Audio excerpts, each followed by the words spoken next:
It's the Opperman Report. And now, here is investigator Ed Opperman. Okay, welcome to the Opperman Report. I am your host, private investigator Ed Opperman. Now today, we got a real treat. Okay, we have Margaret Randall, who's a fascinating woman. And she's an activist, a poet, a writer, an artist, and a real a gem. You know, a delightful woman. I just talked to her for a couple of seconds. She's written over 120 books. And I've always wanted to do a good show on Che Guevara. We used to play some songs about Che Guevara during the breaks back in the old days. Can't do that anymore. Can't play music anymore on the station. And I've always wanted a really good guest on Che Guevara, and I think we really got one. She's actually lived in Cuba, and she's met Che's relatives. She becomes friends with their relatives, and a real fascinating woman. Margaret, are you there? Yes, I am, Ed. Thanks for having me on. No, thank you so much for coming on. So can you tell us a little bit about yourself? Well, I guess I'd start by saying I'm a woman who grew up in the 50s, who was born in 36, so I sort of came of age during McCarthyism and that era, and then was fortunate enough to branch out, go to New York, go to Mexico, where I spent 8 years, go to Cuba, where, as you say, I lived for 11 years, and then on to Nicaragua, and finally come back to the United States in 84. I'm a poet, a writer. I have been an activist. I don't consider myself so much one at 78, but I still write all the time. I translate. And my connection to Cuba is a very close one, a very alive one. I've been back many times since living there. Most recently in April of this year, and watching what the revolution has done and is still doing is one of my fascinations. You know, my mother was born in Cuba, and my mother's 78. Oh. Yeah, so it's just really touches my heart when I hear you say this. So what is your impression of the revolution today? Well, I think unfortunately a lot of the revolution has been lost over the years for multiple reasons. I'm not one of these people who whitewashes the Cuban Revolution or who denigrates it. I think that the Cubans have done an extraordinary job in preserving a lot of things, a lot of revolutionary initiatives, such as universal health care and education and many elements of justice. But of course, we know that not only the blockade, the U.S. blockade that is still in effect, despite the renewal of relations in December of last year, and many errors that the Cubans themselves have made have stood in the way of, maybe realizing the full potential of that revolution. Still, I think that when I think of Cuba, I just think that the fact that it still exists, the fact that the revolution still exists is to the extraordinary credit of a fantastic people. It's so true. There's nothing like the Cuban people. There really isn't. I've never met anyone like my crazy Cuban family. These intense, passionate people. And wonderful in so many ways. Such hardworking, wonderful people with such extreme beliefs and views.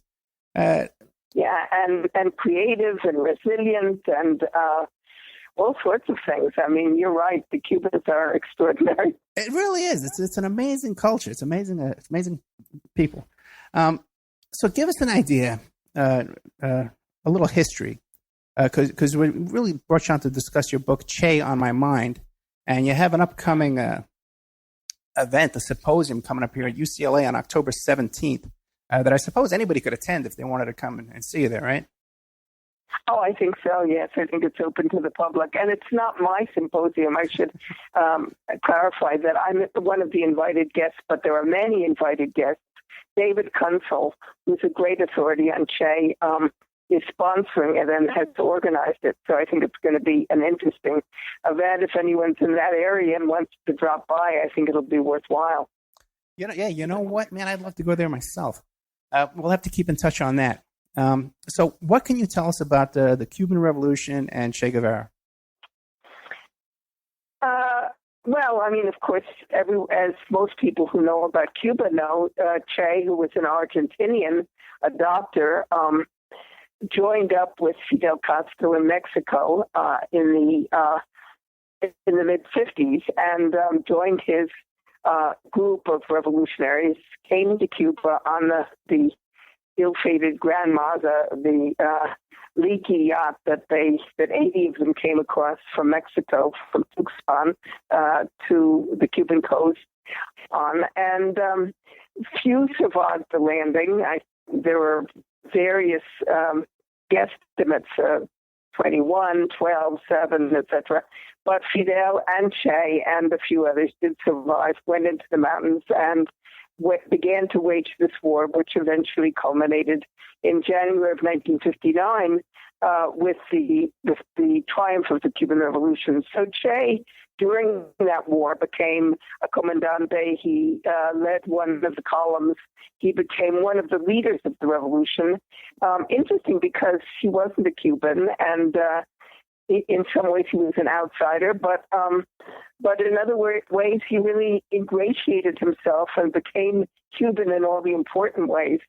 Che went on to be head of the National Bank for a while, to be Minister of Industry for a while, but his dream was always a dream of continental revolution, continental liberation. And so in the 60s, in the mid-60s, he left Cuba. He went to Congo and was part of a failed revolutionary experience there, and then came back to Cuba briefly, trained, and took a small group of men and women to Bolivia, where his intention was to build a revolutionary force that would be able to be important in the liberation of the continent. And as we know, that ended badly. In '67, he was murdered by Bolivians, but of course on the say-so of the CIA. And many people think that was the end of that. I don't happen to be one of them, and that was part of what motivated me to write this book, Che on My Mind.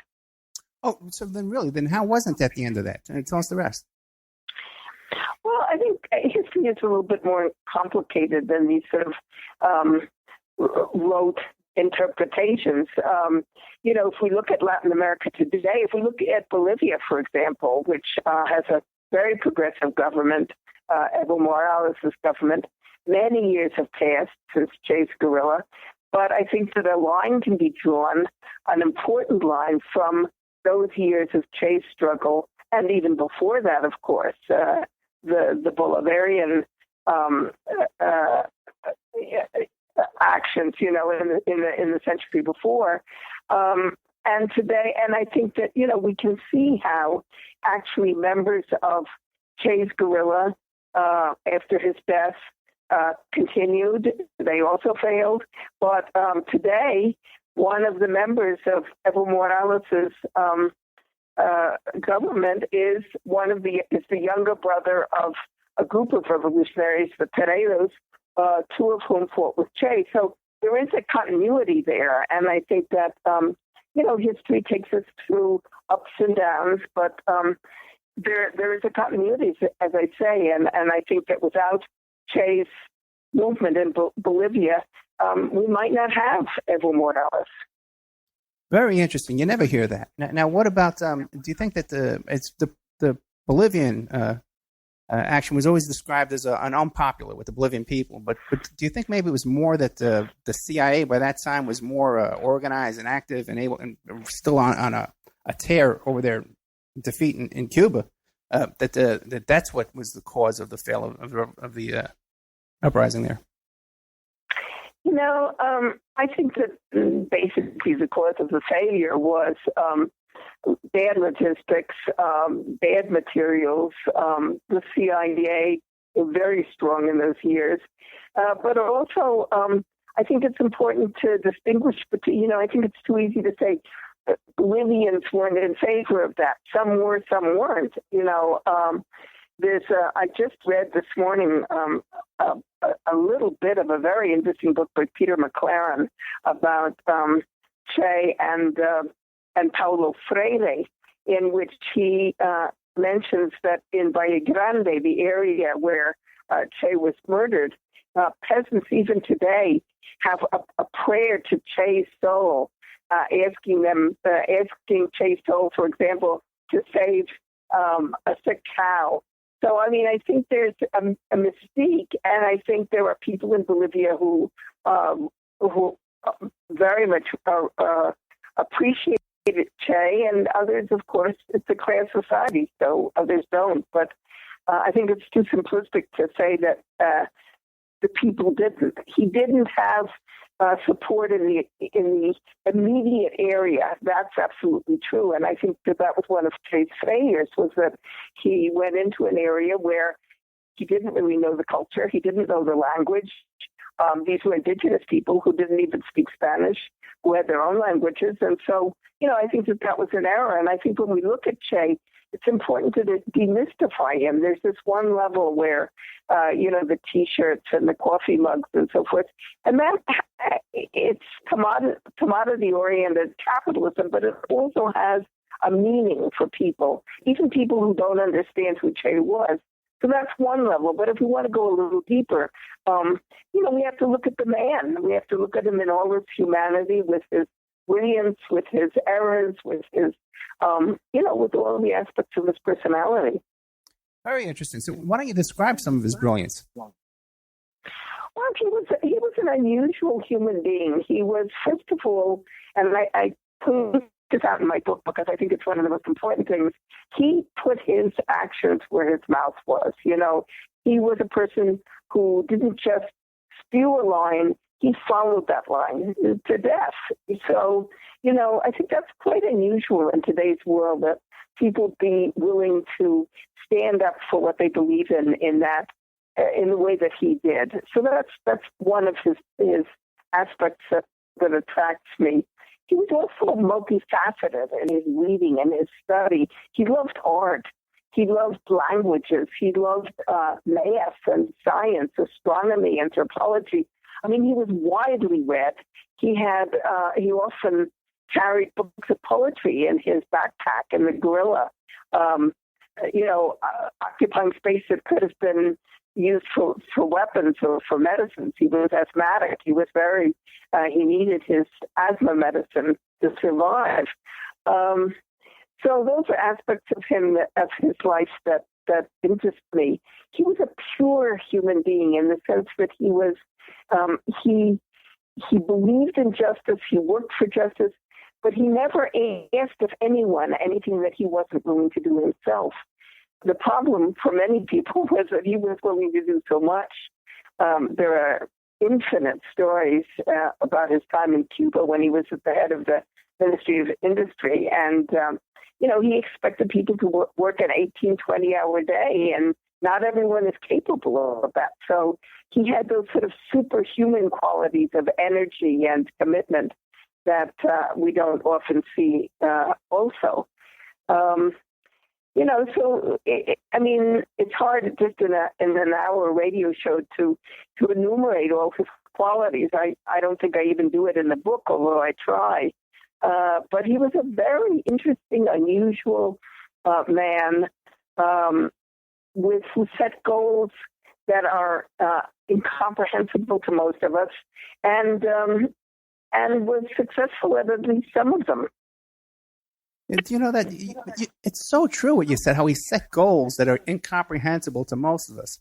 Like for this small little band of men to say, well, let's go back to Cuba and overthrow the government, just like, let's go to Bolivia, let's overthrow the government, let's form an army from the ground up, let's. Right. I mean, it's just, and that brings us to another issue, which I dwell on to some extent in the book, which has always troubled me. I as you say, I lived in Cuba for 11 years. I raised my 4 children there. And you may or may not know, coming from a Cuban family, that in Cuba, every morning in every school, especially the little kids, they shout the slogan, "We will be like Che." Seremos como el Che. And I remember in Cuba feeling a little troubled by that. I mean, not every kid can be like Che, and that kind of a slogan must do a lot of damage to kids who fear that they can't be or will never be. So, there's even in Cuba, there's that black and white assumptions about this man, along with great scholarship, of course. I mean, the Cubans probably have the most complete scholarship on Che that exists. But in the popular culture, there's always that sort of easy out, which is another thing that I try to talk about and deal with in my book, because my book is really a feminist appraisal of Che and his life. And as a feminist appraisal, it's an appraisal that first and foremost tries to deal with power, how power is used, how it's abused. So all of that interests me too. So when you were living in Che, you said you met Che's family, and did you also meet Castro? I did briefly. I wouldn't say that I know him. I mean, we had a couple of conversations in public. In terms of Che, I never met him. I got to Cuba just for the first time, just after he had been murdered. But I was close to several of his sisters and brothers. I met his sister Celia on my first trip to Cuba. On my second trip to Cuba, and I talk about that in the book because it elicited some quite humorous incidents, somewhere between humor and grief. It was just after his death. And then when I moved to Cuba for good at the end of 1969, and my children entered school, several of my children and several of his children were schoolmates. So I got to know them through my own children. And another person important in Che's life, who was a good friend of mine, was Che's first wife, Hilda Gadea. I met her before even going to Cuba. I met her in Mexico in '68, and we were good friends. So although I never knew Che personally, I did know many people in his family, and that was interesting to me at the moment of writing the book, because I could draw on those relationships and those memories. And what about, you said he had children, and now what about his children? Did they feel an obligation to live up to the legend? Well, I think they do, of course. Che had 5 recognized children. He had a daughter by his first wife who sadly died some years ago from cancer. She was an adult, but a young adult. And then he had 4 children, 2 girls and 2 boys, by his second wife, Aleda March. And all 4 of them are deeply committed to the revolution and involved in different ways through their commitment, and also through their the jobs that they hold, the careers that they followed. I have an interesting story. My most recent project, even after the book about Aide Santa Maria, which has just appeared from Duke, I just last week finished a huge anthology of Cuban poetry, 8 decades of Cuban poetry, which I selected and translated, wrote the introduction and the notes and so forth. Duke will also bring that out next year.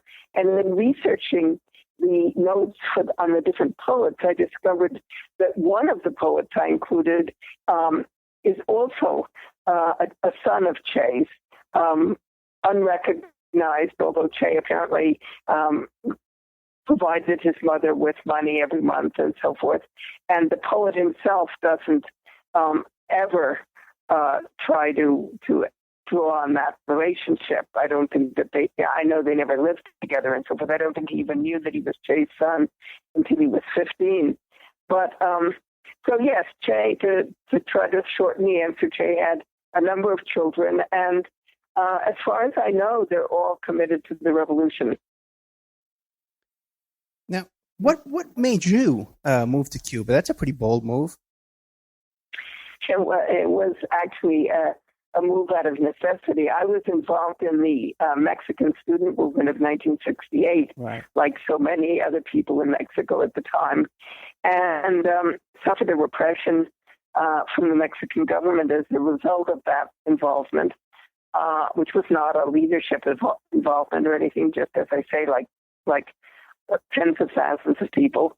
And so I had to go underground in Mexico and figure out how to leave the country. And I had 4 small children by that time. They ranged in age from 8 to 3 months. So I eventually got out of Mexico underground and made my way to Cuba. And that was my reason for going to Cuba. And then, I stayed for 11 years. My children got their basic educations there. And those were extraordinary years for which I'm forever grateful, because they were years that changed my life, certainly, and were tremendous foundations for my children in terms of what they would later do in their lives. Oh, what have they done later in their lives? Well, my son lives in Uruguay. He's a professor, electrical engineering professor. His specialty is imaging. He was the vice president of the University of the Republic in Uruguay for the past 6 years. He's just stepped down from that position.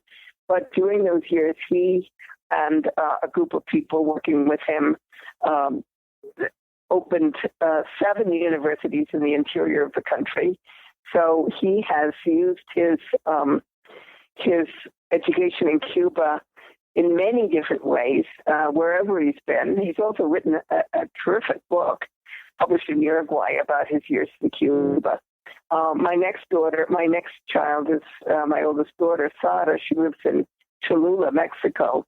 She is also an engineer, chemical engineer, but she's never practiced except for a few years in Cuba. Her profession, she now teaches Kundalini yoga in Mexico. And it may be a little harder to trace her Cuban education to what she's doing now, but I think if you look a little closer, you can see that her initiative, her curiosity, her intellectual curiosity, and her courage in changing her profession in midlife, she's in her 50s, can be traced to Cuba. My next daughter, Jimena, is also lives in Mexico, but in Mexico City, and she too has embarked on new adventures at midlife. She's a chef. She's written a cookbook. She's now beginning to teach cooking classes in Mexico City. And then my youngest daughter, Anna, lives in Brooklyn, and she's also an amazing young woman, not so young anymore. She's in her mid-40s, but she's a producer, senior producer for Cristiano and Poor on CNN International. So she's also someone she came to the States at 14, not speaking any English, learned fast, got herself a scholarship to a great college and so forth and so on. So I think that when I look at my children, although they personally, individually, credit Cuba more or less. I mean, I think my son credits Cuba more than my daughter's does with influencing his life. But I think all of them show they're examples of people who never let bad times hold them back or tear them down. They sort of fought their way out of whatever obstacles happen to be in their way, and they all have very successful lives.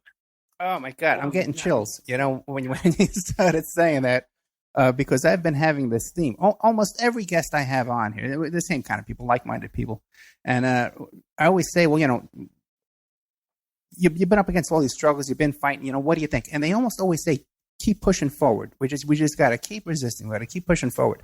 And just at church this Sunday morning that just passed. We went to a brand new church, and the pastor started saying the same thing. We got to keep pushing forward. It's like pushing up that rock up the hill, pushing that snowball and building that snowball. Got to keep. So, and just to hear you say this, to work against adversity and struggle, it's just so encouraging. But, to push forward, to push that rock up the hill, you have to have something to push with. And, the world is getting to be a pretty inhospitable place for most people in terms of having that base that they need to push with. And so I think that, places like Cuba, where in the basic education, for example, creativity is stressed. Competition is not stressed. Emulation is stressed. Getting together with your peers and deciding on a goal and working together for that goal instead of against each other.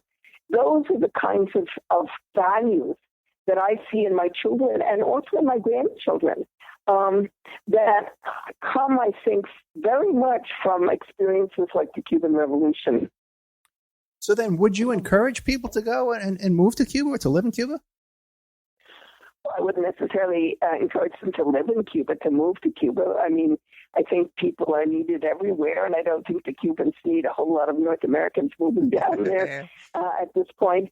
But I would encourage people to go to Cuba, to visit Cuba, to see for themselves the good and the difficulties and the creativity and the resilience of these people who have stood up to the most voracious destructive force in the world, which is the United States, for 56 years, and they're still there. I mean, I think we can learn from that. And they're also, as you mentioned at the beginning of the hour, they're a joyous people. They're loud and sing and dance and have a great sense of humor. So I think that it's important for people who live 90 miles away to experience that, be it for a week, 2 weeks, a month. Not necessarily move there, but yes, find out. Now, I've always thought that if the Cuban people could export their cigars to the United States and the rum and the sugar and even the other minerals like nickel and stuff you hear about, it would be the largest economy in the whole Caribbean.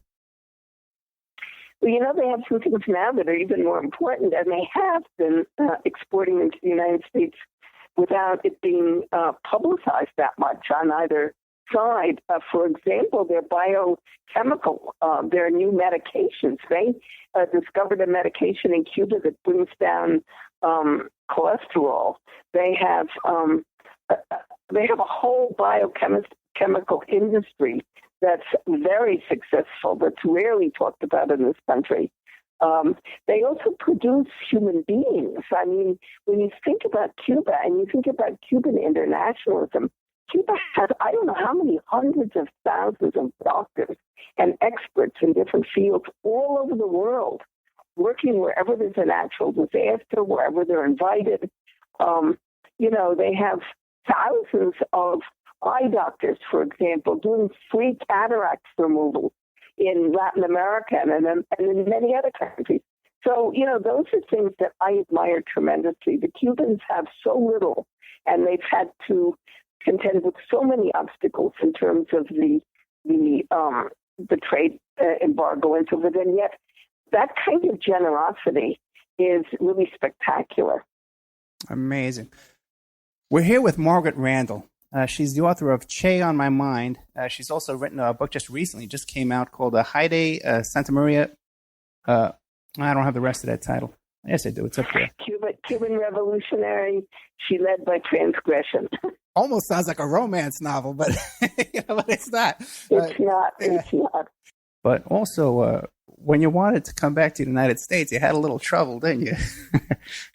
I certainly did. Yes. So, can you give us an idea of, first of all, what motivated you to want to come back? Well, I was in my late 40s. I had lived 23 years in Latin America, 8 in Mexico and 11 in Cuba, and almost 4 in Nicaragua by that time.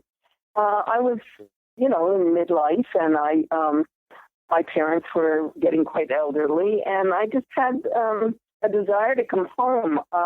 I think that the fact that I'm a poet, I write in English, I've always written in English, that had something to do with it. I wanted to have a closer connection to my language of origin, and also a closer connection to my landscape of origin. I grew up in New Mexico, where I live today, And the landscape here, the desert, the mountains, the canyons, are very important to me and very prominent in my work. So it was a combination of all of those things that made me want to come home and spend some time with my family before it got to be too late for that. And my children were grown and basically on their own by that time. So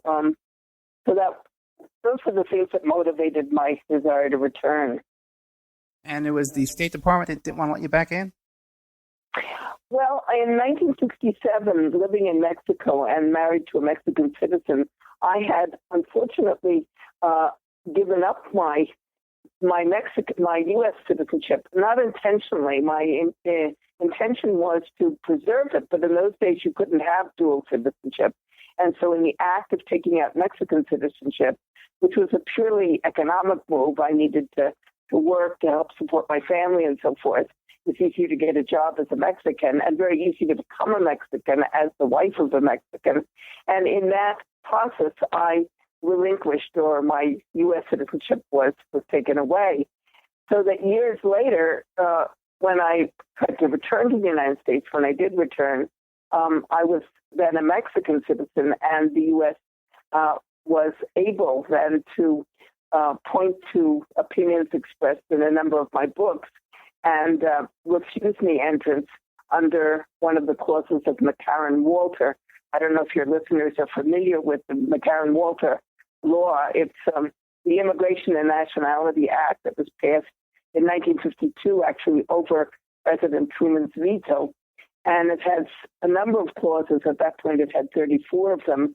And one of them was called, in popular lingo, the ideological exclusion clause. That was the clause that they tried to keep me out under. And it basically said that, if you had certain opinions or you had association with socialist communists or were a member of a socialist or communist organization, which I wasn't, but, that's part of the clause, you can be kept out. Interestingly, it never barred anybody who was a fascist or had meaningful relationships with fascists, but it was in effect then, and my case lasted for almost 5 years, went through several instances where I kept losing, until I finally won at a level called the Court of Immigration Appeals in 1969, and I did win reinstatement of my citizenship. So those were hard years, but interesting ones. And then you were awarded a grant from the Dashiell Hammett grant for writers victimized by political repression. Right, yes. Very nice. Very nice recognition. And I had tremendous support from many, many thousands of people across this country. So, I'm still very grateful for that. You've had some life. You've had some life. Now, but back to Che Guevara again. What about some of the criticisms, especially when you go online and you read some of the basic overviews? Mass murderer, firing squads, cold-hearted killer. What is your response to those kind of things? Well, I don't shy away from those accusations in my book. I deal with them. It's easy for people to criticize. Che was, in fact, one of the officials in charge of the executions that took place after the Cuban Revolution. These were executions that were sought by the Cuban people. I mean, these were executions of torturers and murderers. As far as I've been able to research, he actually stopped many of them. But, of course, many did go through. But it wasn't that he was a mass murderer. It was that, that was the tenor of the times, and that was what the people of Cuba demanded after the war. I personally am absolutely against capital punishment, and I consider myself pretty much a pacifist today. So, I looked hard and long at those accusations. I think it's a mistake just to go online and look at the kinds of things that people say about other people, because they can say anything at all and get a hearing. But I personally don't find that Guevara was a particularly violent man. I think he was a committed revolutionary. who believed that armed struggle was the only way to get justice for the peoples of the third world. And in that struggle, of course, in armed struggle, armed struggle is armed. So there's certainly violence there. Now, if we compare that violence with what's going on today in the Middle East, what the U.S. is doing with its drone strikes, and what ISIS is doing with its horrendous beheadings and so forth. There we're talking about violence that you can't really find a good side to. But I think that you have to look at Che's era in context historically, and I don't believe that he was. I believe that he was actually quite a humanist. Gotcha. And these were extreme times. This was they were right there in the eye of the hurricane with the U.S. government, right off their shirt, Bay of Pigs, and trying to overthrow the revolution. And so many other covert and overt actions.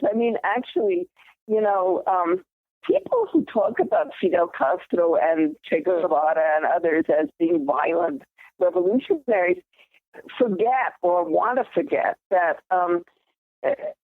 Fidel Castro was a lawyer and Che Guevara was a doctor, and Castro tried a number of legal means for a number of years to change the situation in Cuba, the political situation. These are not people who started out with a gun in their hands. The gun came when the other methods failed. So I think that's something that people should remember.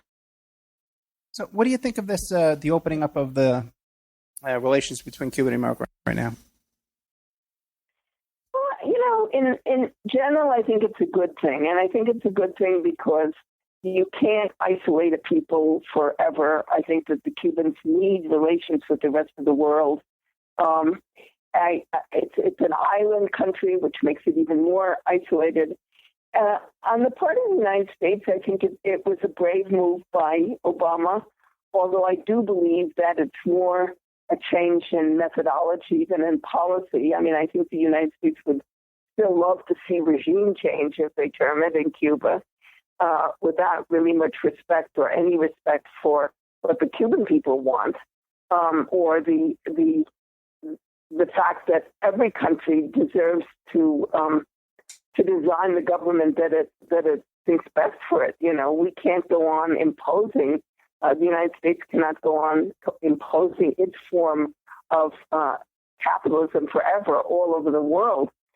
So I think it's more a change in methodology than in policy. But again, I think it's a good thing, and I think we need to see how it unfolds. I think the most important thing will be when and if and when the trade embargo is ended, because that's really what has held the Cubans back economically. Now, we have some friends of the show here that are the original Black Panther Party for Self-Defense. And they're concerned that in these negotiations that there could be a possibility that the Castro regime would turn over Assata Shakur back to the U.S. What do you think? I don't think so. I've read that. I've heard that. And I can understand it as a legitimate concern, but I really don't think the Cubans are going to do that.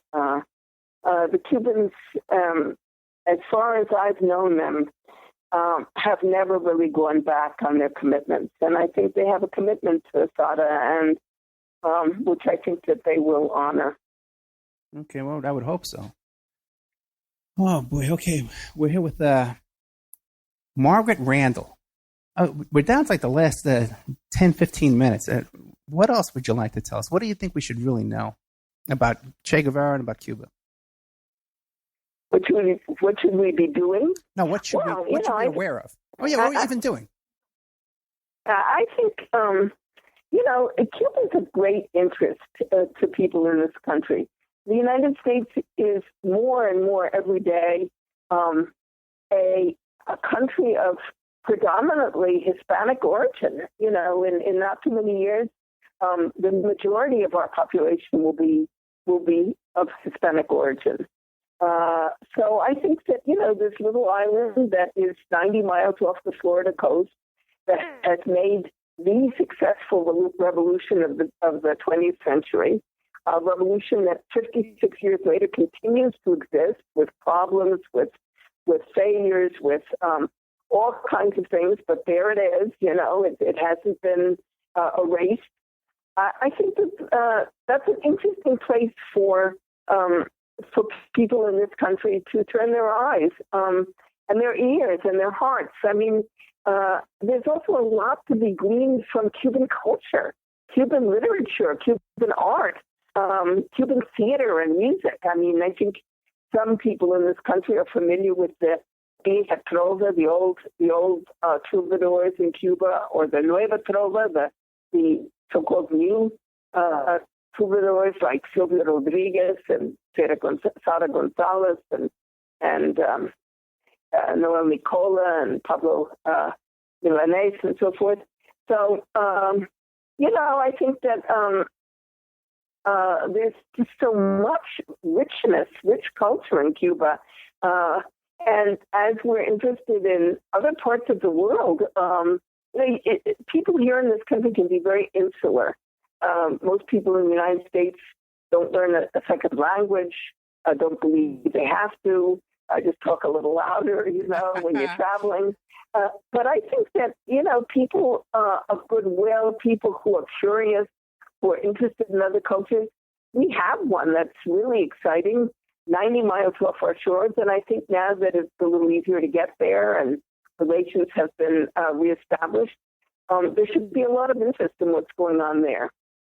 It's so funny you talk about not learning another language. Because as a child, I did know Spanish, but then as an adult, my brother lived in Puerto Rico. I had a girlfriend down in Puerto Rico. I would go down there all the time. So I could pick it up after a few days down there. But when I went to Spain, I was trying to talk to people in my broken Spanish, and this guy stopped me in a bar and he says, "You're Cuban, right?" And I said, "Sí, yes, I am." And he goes, "Yeah, that's unmistakable. He's seeing the ends of words, right?" I was so proud, I said, "Yes, I am." He says, "Your accent is perfect. Your Spanish is terrible, but your accent is perfect." That's funny, yeah. I know. But why don't you, we only have a couple of minutes left. Tell us a little bit about this book. The latest book is the one about the Haide Santa Maria, the Cuban revolutionary. She led by... Right. Can you give us a quick... Well, actually, there's a sort of a link between the two books, so I'm glad you brought that up. The Che book has a chapter called Che and Che and Haide, in which I talk about their relationship. They were dear friends during the war, after the war, and they were very similar in many ways. They were also extremely dissimilar. I mean, Che came from a middle class, upper middle class, somewhat aristocratic, very well-educated family. He was a doctor. Haide came from a family of middle management on a sugar plantation. She only had a sixth grade education. She was the only woman in Cuba to have taken part in every single phase of the Cuban Revolution, from the initial attack on Moncada Barracks in 1953 to the underground, where she was a leader, in the mountains in the United States, where she bought weaponry from the mafia, and so forth and so on. So she took part in absolutely every phase. When the war ended, to many people's surprise, she was charged with the job of starting a cultural institution called Casa de las Americas, which became and remains today one of the preeminent cultural institutions in the Spanish-speaking world. It's an extraordinary institution in Havana, which has really broken through the cultural blockade, which of course was a part of the whole diplomatic, economic, military blockade. She brought the best art and the best minds of intellectuals throughout the world to Cuba, and she got Cuba art and literature and music and so forth out to the rest of the world, despite the fact that she had never gone to the university, had never studied art history. She was an amazing woman. She was also a woman who fought demons all her life. Her brother, who was very close to her, and her partner were both tortured to death at Monclova. And those demons never left her. And in 1980, at the age of 57, she committed suicide. So she is a figure that was revered in the Cuban Revolution. I mean, people called her Aide, just like they call Che or Fidel. They called her by her first name. They adored her. Even people who weren't revolutionaries adored her.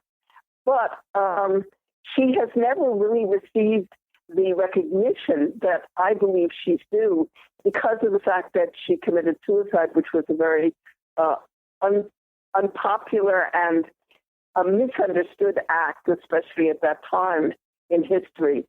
So she was a friend of mine. She was a great mentor to me. She was someone I deeply admired and admire. And for years and years, I wanted to write about her. I wasn't sure I could. And finally, a couple of years ago, I convinced Duke University Press that I wanted to do a book about her. I went back to Cuba, did the research, and that book just came out last week. So I'm in the midst right now of presenting it in different places. And, just as the Che book, which came out a few years before, also from Duke, has a chapter about Aide, the Aide book has also a chapter about Che. In my mind, they're deeply intertwined, and in terms of their commitment, in terms of their creativity, in terms of their profundity, and so that's my new book. Yes, I'll have a link to both of these books and a couple of other books, as many as I can fit, on the Opperman Report blogspot.com, and also to the new bookstore that we have on OppermanReport.com. Real quick, though, because you'd mentioned how she was buying weapons from the mafia in the United States. Now, I've had some people on here. We've done a lot of shows about the Bay of Pigs and about the Watergate burglars and JFK assassination, all that kind of stuff. And I've been told by some people who should know that the CIA was actually supporting Castro in the beginning of the revolution. What do you know about that? I doubt it. I mean, it may have been, they may have supported some aspect, apparently, but I think they definitely didn't support the revolution in the sense of what it would eventually mean for the Cuban people. But some of the stories in my new book about how about Aide's contacts with the mafia are quite amazing. I mean, in those days, women wore these great big circle skirts. I don't know what they'd be called today. They really don't exist today. But she used to hand sew tiny little pockets on the undersides of those skirts, hundreds of them, each one containing one bullet. And that was the way she got some of the ammunition into Cuba. I mean, she had these amazingly creative ways of confronting problems. And so, there are some interesting stories about her and the mafia. Well, like what else? What else can you tell us? Oh, she talks about, for example, she never wanted to leave Cuba. She was a very provincial woman, and in spite of the fact that she became close friends of intellectuals and artists all over the world, she understood them, she met them on their terms, but in some ways she was always very provincial, and she never wanted to leave Cuba. She was always afraid she wouldn't be able to get back during the war. But finally, at one point, Fidel persuaded her that he needed to send someone he trusted completely to buy planes and ammunition and weaponry and so forth. And so reluctantly she went, and I talk about how she left the country, and, I tell the whole story of what that was like.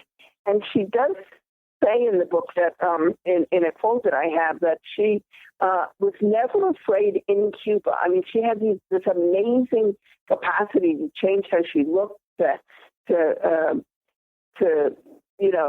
put on 20 pounds, take off 20 pounds, to change her hairstyle. She got in and out of situations without ever being caught in Cuba. And she says that the one time during the war that she was afraid was in a meeting with members of the mafia in the United States, and that she had to escape that meeting with a gun in her hand. She said she never even was armed in Cuba when she would go around. So I think people should read the book, buy the book, and and there's many, many such stories in it, and some of them are really quite astonishing. So I don't want to give too much away. I know. Well, we'll have links to those books, like I said, on the both in the OperaManReport.com and the Opera and Report blog spot in the blog. Ms. Randall, I can't tell you how much I've enjoyed this today. Your website is margaretrandall.org, and you're going to be October 17th. You'll be speaking at the symposium in UCLA. Do you know what day of the week that is? I don't remember what day of the week that is, but I know that the 18th, I believe it's the 18th, I'm going to be at Loyola Marymount, also in Southern California, talking about my new book. Just before that, I'm going to be in New York City.